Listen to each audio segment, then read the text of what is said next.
Welcome to 1TV news. ముందుగా headline చూద్దాం.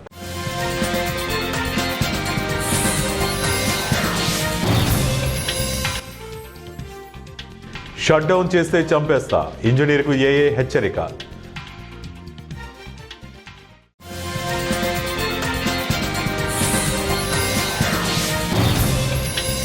నేనే రాజు నేనే మంత్రి, సీఎం రేవంత్ సంచలన ప్రకటన.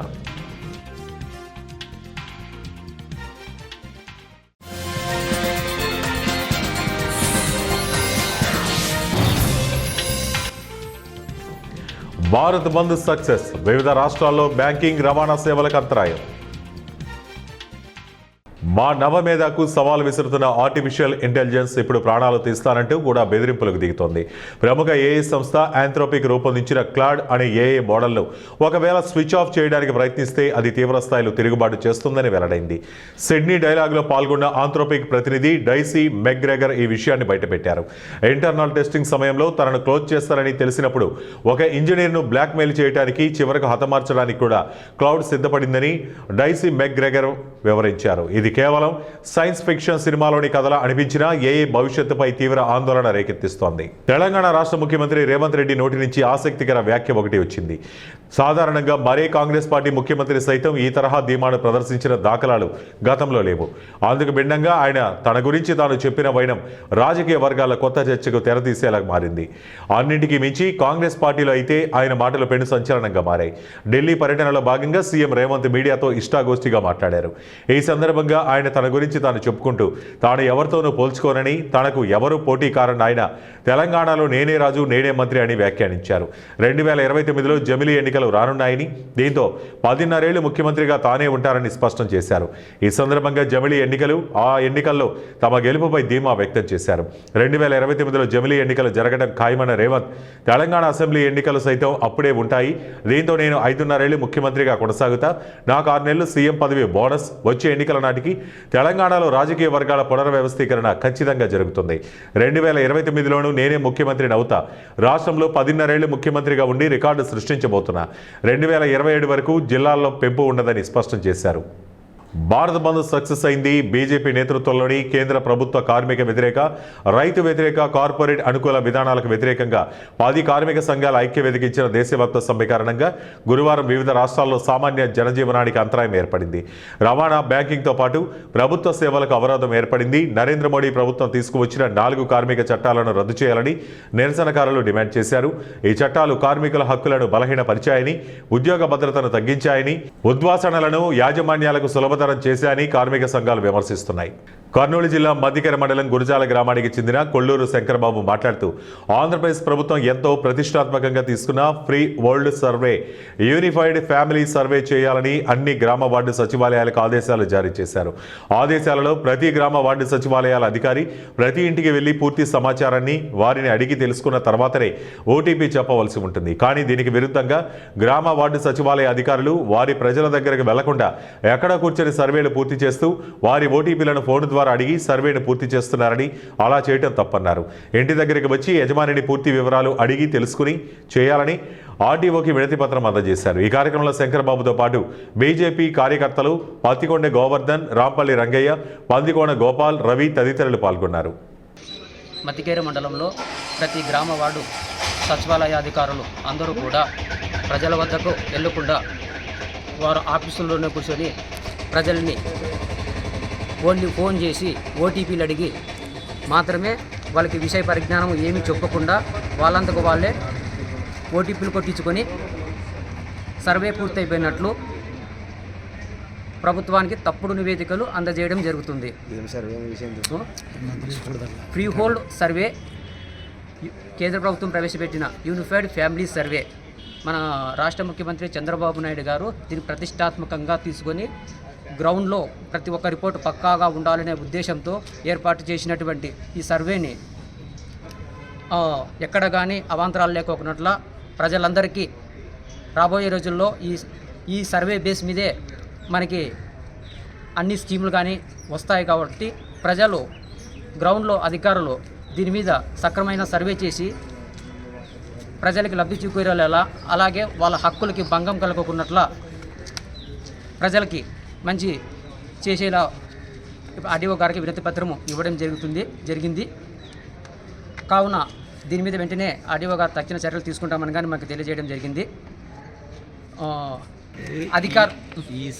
కావున ఇప్పుడు అధికారులు కానీ ప్రతి ఒక్కరూ ఇంటికి వచ్చి వాళ్ళు సక్రమంగా వచ్చి ఇంటి దగ్గరికి వచ్చి సర్వే పూర్తి చేయాలని చెప్పి మేము కోరుకోవడం జరుగుతుంది. నా పేరు కుల్లూరు శంకర్ బాబు, మద్దికేర.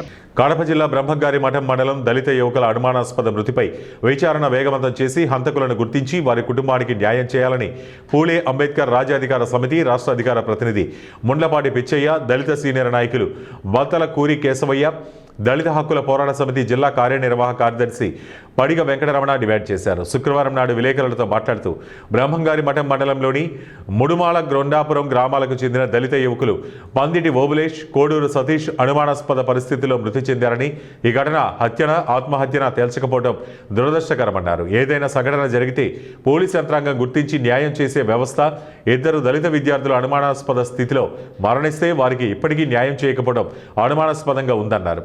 మఠం మండలం నుంచి ప్రాతినిధ్యం వహిస్తున్న ఎమ్మెల్యే మరియు జిల్లా పరిషత్ చైర్మన్ ఉన్నప్పటికీ దళిత యువకులకు న్యాయం చేయకపోవడం అన్యాయమన్నారు.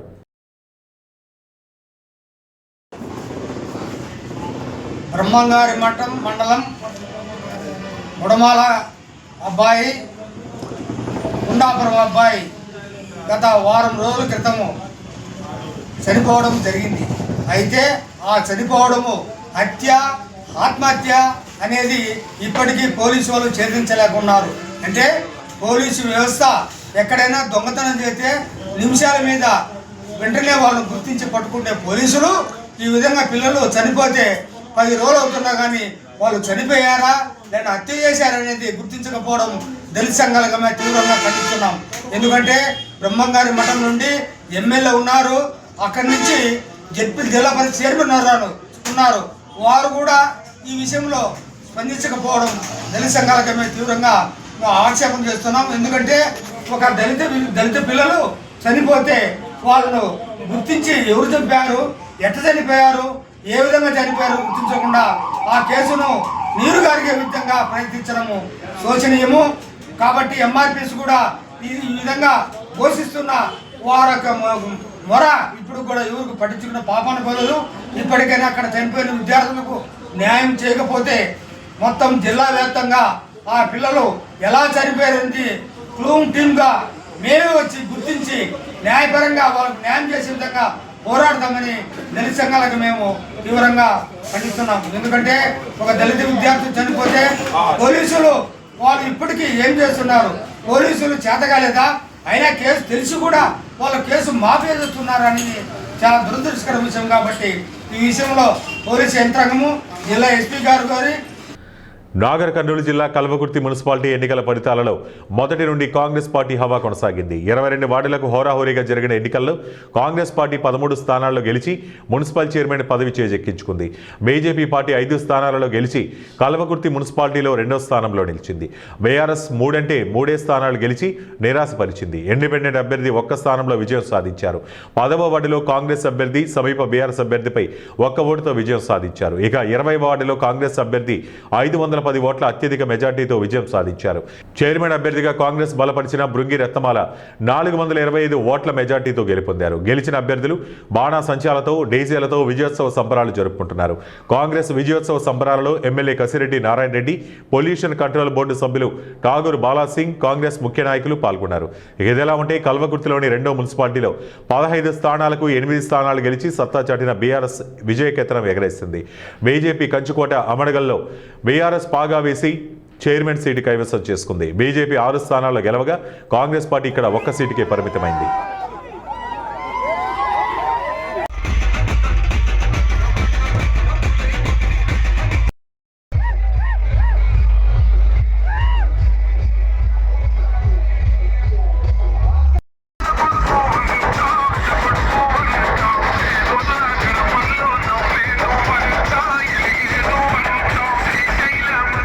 ఏలూరు జిల్లా ద్వారకా తిరుమలలో ఈ నెల 20, 21, 22 తేదీల్లో ఆవుల అందాల పోటీలు, పాల ఉత్పత్తి పోటీలు నిర్వహించనున్నట్టు ఏఎంసీ చైర్మన్ ఎత్తనపూడి బ్రహ్మరాజు తెలిపారు. ద్వారకా తిరుమల మార్కెట్ యార్డ్లో జరిగిన ప్రెస్ మీట్లో ఆయన మాట్లాడుతూ పశుసంవర్ధక రంగాన్ని ప్రోత్సహించడమే లక్ష్యంగా ఈ పోటీలను నిర్వహిస్తున్నామని చెప్పారు. రైతులు అధిక సంఖ్యలో పాల్గొనాలని పిలుపునిచ్చారు. ఈ పోటీల విజేతలకు ఆకర్షణీయ బహుమతులు అందజేస్తామని, రైతులకు అవగాహన కోసం పశువైద్య నిపుణులతో సదస్సులు కూడా నిర్వహిస్తామని నిర్వాహకులు తెలిపారు. ఈ ప్రకృతి వ్యవసాయాన్ని బాగా చేసిన రైతులను గుర్తించి వాళ్ళకి సన్మానం కూడా చేయడం జరుగుతుంది. గతంలో చేసాం, ఈసారి కూడా అలాగే ఈ కార్యక్రమం అంతా నిర్వహించడం జరుగుతుంది. కాబట్టి రైతు సోదరులందరికీ ఈ యొక్క కార్యక్రమంలో పాల్గొని రాష్ట్ర వ్యాప్తంగా తెలుగు రాష్ట్రంలో ఉన్న ఈ 2 జాతుల ఆవులు కానీ గిత్తలు కానీ వీరందరూ కూడా ఈ యొక్క కార్యక్రమంలో పాల్గొని మీ యొక్క పశువుల్ని ఈ యొక్క కార్యక్రమంలో ఈ అందాల పోటీల్లోనూ పాల పోటీల్లోనూ ప్రదర్శించి మీరు ఈ కార్యక్రమాన్ని జయప్రదం చేయవలసిందిగా ఈ యొక్క మీటింగ్ ద్వారా మరి పెద్దల సమక్షంలో మన చైర్మన్ గారి సమక్షంలో తెలియజేయడం జరుగుతుంది. మన భారతీయ జీవన విధానంలో ఈ ఆరోగ్యం పట్ల మన అనాదిగా వస్తున్నటువంటి మన పెద్దలను చూసి మనం నేర్చుకునేది ఏంటంటే వ్యవసాయంతో పాటు పాడి పంట ఇవన్నీ కూడా ఉండి పుష్కలంగా ఉన్నప్పుడు మనందరం చాలా ఆరోగ్యంగా ఉన్నాం. కానీ ఇప్పుడు కొత్త వంగడాలు, హైబ్రిడ్ వెరైటీలు అంటూ ఈ పాత పద్ధతులను మనం ఎప్పుడైతే దూరంగా పెట్టి ఈ శాస్త్రీయ పద్ధతులకి అనుగుణంగా ముందుకెళ్తూ పాత పద్ధతులను పక్కన పెట్టామో, ఎప్పుడైతే ఈ మన పాత పెద్దలు అందించిన అవన్నీ కూడా మనం ఈ పశు సంపదను కూడా పక్కన పెట్టి కొత్త జాతులకు వెళ్ళడం, వాటి నుంచి వచ్చేటువంటి పోషకాలన్నిటికీ దూరం అయ్యి మనం ఈరోజు అనారోగ్యం పాలవుతున్నాం. ఇవాళ చూసుకున్నట్టయితే తెలుగు రాష్ట్రాలకి చాలా ప్రతిష్టాత్మకమైనటువంటి ఒంగోలు మరియు పొంగనూరు జాతిని కూడా ఈ రోజున నిర్వీర్యమైపోయే పరిస్థితి ఈ రోజున మనం చూస్తున్నాం. కానీ వాటి వల్ల ఇవాళ సేంద్రియ వ్యవసాయం అనేది ఆ పశువులు ఉన్నప్పుడే ఈ సేంద్రియ వ్యవసాయం చేయగలమనే దాని మీద అందరూ కూడా ఇప్పుడు మళ్ళీ కొత్తగా ఆ నిర్ణయానికి రావడం, అందరిలోనూ ఆ మార్పు స్పష్టంగా కనిపిస్తుంది. కాబట్టి ఈ జాతులని మళ్ళీ ఈ 2 తెలుగు రాష్ట్రాల్లోనే కాకుండా ఇక్కడి నుంచి ప్రతి రాష్ట్రంలోనూ, అలాగే ఇక్కడ బ్రెజిల్ మన బ్రీడ్ బ్రెజిల్ వరకు వెళ్ళి వాళ్ళు ఎంతో గొప్పగా వాటిని డెవలప్ చేసిన సందర్భం ఇక్కడ ఉన్నటువంటి మిత్రులు చక్రపాణి గారు లాంటి పెద్దలు కూడా వాళ్ళందరూ కూడా బ్రెజిల్ వరకు వెళ్ళి మన బ్రీడ్ ఇక్కడి నుంచి వెళ్ళి అక్కడ వాళ్ళు ఏ రకంగా డెవలప్ చేశారో చూశారు. కానీ మనం ఎక్కడ పుట్టినటువంటి ఈ జాతి మనం సరిగ్గా పట్టించుకోవడం వల్ల ఇక్కడ మనం దాన్ని ఉనికి కోల్పోయే ప్రమాదం పడింది. కాబట్టి వీటిని మనం వీటిలన్నీ ఏలూరు జిల్లాలోని పోలవరం నియోజకవర్గంలో ప్రభుత్వం ఏర్పాటు చేస్తున్న ఆయుధ డిపో కర్మాగారాన్ని విరమించుకోవాలంటూ ఏలూరు కలెక్టరేట్ వద్ద సిపిఐ ఆధ్వర్యంలో పెద్ద ఎత్తున రైతులు భారీ ధర్నా నిర్వహించారు. ఆయుధ డిపో ఏర్పాటు చేయడం వల్ల ఈ ప్రాంతంలోని రైతుల బతుకులు చిన్నాభిన్నమవుతాయని ఆవేదన వ్యక్తం చేశారు. కర్మాగారం డిపో ఏర్పాటు చేయడం వల్ల ఈ ప్రాంతంలో ఎవరికీ ఉపయోగం లేదని పలువురు మహిళలు విమర్శించారు. ఈ సందర్భంగా పలువురు మాట్లాడుతూ ప్రభుత్వం ఈ ప్రాంతంలో నెలకొన్న పరిస్థితులను అర్థం చేసుకుని కర్మాగారాన్ని నిలుపుదల చేయాలని డిమాండ్ చేశారు. పచ్చగా పండే వ్యవసాయ భూములు కర్మాగారం డిపో కోసం ఏర్పాటు చేయడం వల్ల రైతులు జీవనోపాధి కోల్పోతారన్నారు.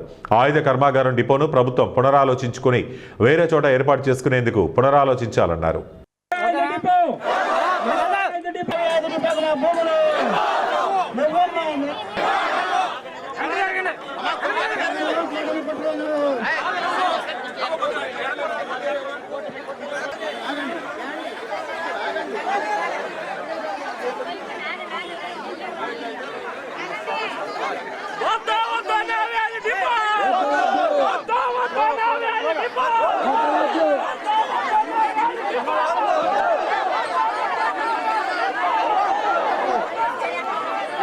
బోడిగూడెం, అలాగే మంగపతిదేవిపేట, బర్కెట్ నగర్ ఆ ప్రాంతంలో నేవీ ఆయుధ డిపో నిర్మాణం చేస్తామని చెప్పడం జరిగింది. అయితే అక్కడ ఉండేటటువంటి సారవంతమైన భూములు 3 పంటలు పండుతాయి. 3 పంటలు అంటే అక్కడ కూరగాయల పంట పండిస్తారు, దాంతోపాటు వరి ఉంది, అలాగే అక్కడ ఉండేటటువంటి పామాయిలు, అరటి, అన్ని రకాల పంటలు పండిస్తూ ఉన్నారు. మేము చూసాం మొన్నెళ్ళి, వాళ్ళు చూస్తే వాళ్ళు వెనక్కి తగ్గేలా ప్రభుత్వం కనపడడం లేదు. ఇక్కడ ఎంతసేపు భూములు తీసుకోవడానికే ముందుకు వస్తూ ఉన్నారు, కానీ ఆ రైతాంగ జీవితం నష్టపోతూ ఉన్నారు. ఆ రైతాంగ జీవన విధానం నాశనం అయిపోతుంది అక్కడ. కాబట్టి రైతాంగం ఆవేదన ఇప్పుడే చూశారు అందరూ కూడా. ఏదైతే నేవీ ఆయుధ డిపో నిర్మాణం చేయాలనుకుంటా ఉన్నారో దానికి ఈ జిల్లాలో అనేక చోట్ల అటవీ బంజరు భూములు మద్దతు ఇచ్చిన సిపిఐ, సిపిఎం అలాగే రైతు సంఘ నాయకులందరికీ కూడా మా హృదయపూర్వక కృతజ్ఞతలు తెలియజేస్తున్నాం. మరి ఆయుధ డిపో ఎందుకు వద్దు అంటున్నామంటే ఇదే పొలాల్లోంచి చింతలపూడి కాలువ తవ్వారండి. దాంట్లో మేము పొలాలు లాసిపోయామండి. ఆల్రెడీ మా పొలాల మధ్యలోంచి చింతలపూడి కాలువ ఉంది. దాన్ని ఎవరు కూడా ఎంపీ గారి దృష్టికి తీసుకెళ్ళలేదు. మాకు వాస్తవంగా నేను తెలుగుదేశం పార్టీ కార్యకర్తనండి. ఇవాళ కూడా తెలుగుదేశం పార్టీ స్టిల్ కార్యకర్తనే. మా ఎంపీ గారు చాలా మంచోడు.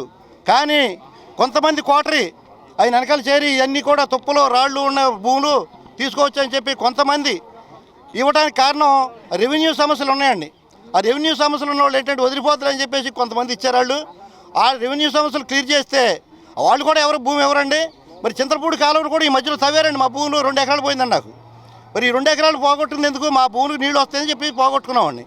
ఒక ఇరిగేషన్ ప్రాజెక్ట్ అంటే తప్పదండి. అది ఎందుకంటే గ్రావిటీ మీద వెళ్ళాలి నీళ్ళు అయ్యి. కాబట్టి ఇరిగేషన్ ప్రాజెక్ట్ ఖచ్చితంగా ఇస్తే రాలి. కలిగి ఉన్నాం. అయితే ముఖ్యంగా ఏంటంటే నేవీ ఆయుధ కర్మాగారం బోడిగూడెం ప్రాంతంలో పెట్టడానికి ప్రభుత్వం నిర్ణయించింది. కానీ ఇక్కడ ప్రజలెవరూ భూములు ఇవ్వడానికి సంసిద్ధంగా లేరు. ఎందుకంటే కొంతమంది ఈ రైతుల్ని ఎగతాళి చేశారు. ఎలా మేము ఏది కూలికి వస్తున్నారు ఇదంతా అబద్ధం అని కొంతమంది వ్యక్తులు మమ్మల్ని ఎగతాళి చేశారు. కానీ ఇందులో ఏ రైతు డబ్బులు ఇస్తే రాలా, స్వచ్ఛందంగా వచ్చారు. ఇక్కడికి స్వచ్ఛందంగా వచ్చారు. మీరు వచ్చి చూడండి, ఏ రైతునైనా అడగండి. ఇందులో డబ్బులు ఇచ్చామని నిరూపిస్తే ఈ ఉద్యమాన్ని ఈరోజే ఇక్కడే ఆపేస్తాం. అందరూ స్వచ్ఛందంగా వచ్చిన ఉద్యమం ఇది. పైగా ఎంపీ గారు మేము రిక్వెస్ట్ చేసి చెప్పాం. ఎన్నిసార్లు చెప్పినా ఆయన మా వేదన గుర్తించట్లేదు. భూములు వద్దని మేము చెప్తున్నాం. దయచేసి ఈ నేవీ ఆయుధ కర్మాగారాన్ని మా ప్రాంతంలో నిలిపివేయాలని, వేరే చోటకి తరలించాలని మేము కోరుకుంటున్నాం. దయచేసి పచ్చని పంట పొలాలని నాశనం చేయొద్దు. మేము చాలా సస్యశ్యామలంగా భూములు పండించుకుంటున్నాం. అక్కడ మాకు కూరగాయలు వ్యవసాయం, పొగాకు వ్యవసాయం, అలాగే పామాయిలు, ఇలా చాలా మంచి భూములు ఇవి. ఈ భూముల్ని నాశనం చేస్తే వీళ్ళంతా బతుకు తెరువు కోల్పోతాం మేమంతా. దయచేసి పెద్దలందరూ దీన్ని పునరాలోచించి ఈ ఫ్యాక్టరీని వేరే చోటకి. పశ్చిమ గోదావరి జిల్లా భీమవరం పట్టణంలో ఉన్న ప్రముఖ దేవాలయం బావుల్లమ్మ అమ్మవారిని ఐజీ అశోక్ కుమార్, జిల్లా ఎస్పీ నయీం అష్మీ దర్శించుకున్నారు. వీరికి ఆలయ ప్రధాన అర్చకులు బ్రహ్మశ్రీ మద్దిరాళ మల్లికార్జున శర్మ పూజలు, ఆశీర్వచనాలు అందించారు. ఆలయ అసిస్టెంట్ కమిషనర్ బుద్ధ మహాలక్ష్మి, నాగేష్ శేషవస్త్రం, ప్రసాదం, జ్ఞాపిక అందించారు. ఈ కార్యక్రమంలో జిల్లా దేవాదాయ ధర్మాదాయ అసిస్టెంట్ కమిషనర్ హరి సూర్యప్రకాష్, భీమవరం దేవాదాయ ధర్మాదాయ తనిఖీదారు వెంకటేశ్వరరావు, ఆలయ చైర్మన్ నాగభూషణం, ధర్మకర్తలు రామాయణం శ్రీనివాస్, ఆంజనేయ ప్రసాద్ ధర్మకర్తలు పాల్గొన్నారు.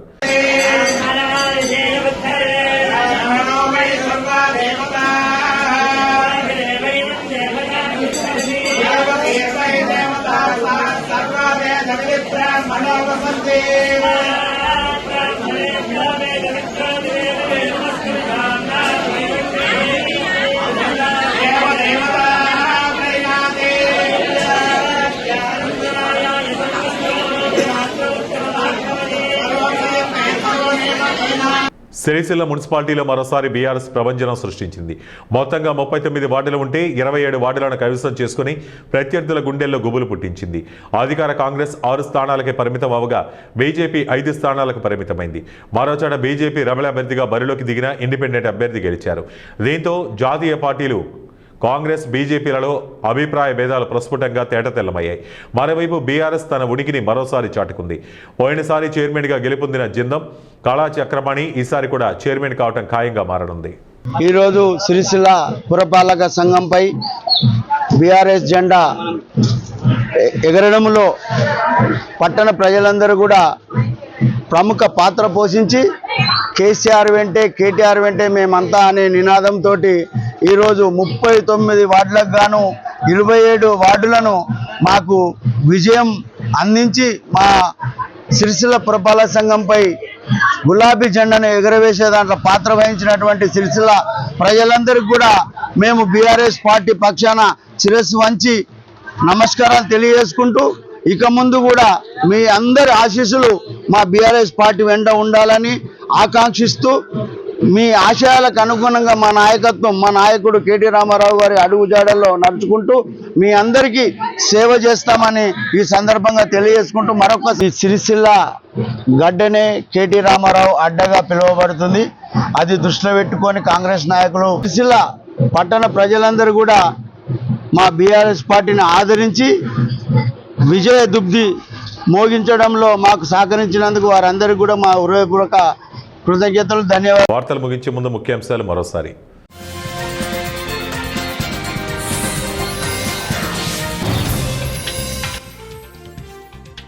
షట్ డౌన్ చేస్తే చంపేస్తా, ఇంజనీర్కు ఏఏ హెచ్చరిక.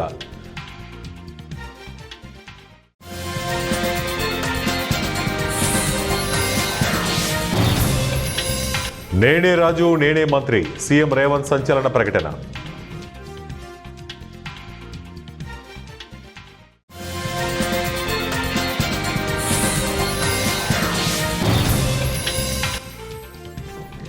భారత్ బంద్ సక్సెస్, వివిధ రాష్ట్రాల్లో బ్యాంకింగ్ రవాణా సేవలకు అంతరాయం. ఇవి ఇప్పటి వరకు ఉన్న బులెటిన్ అప్డేట్స్. మరిన్ని అప్డేట్స్ కోసం చూస్తూనే ఉండండి 1 టీవీ న్యూస్.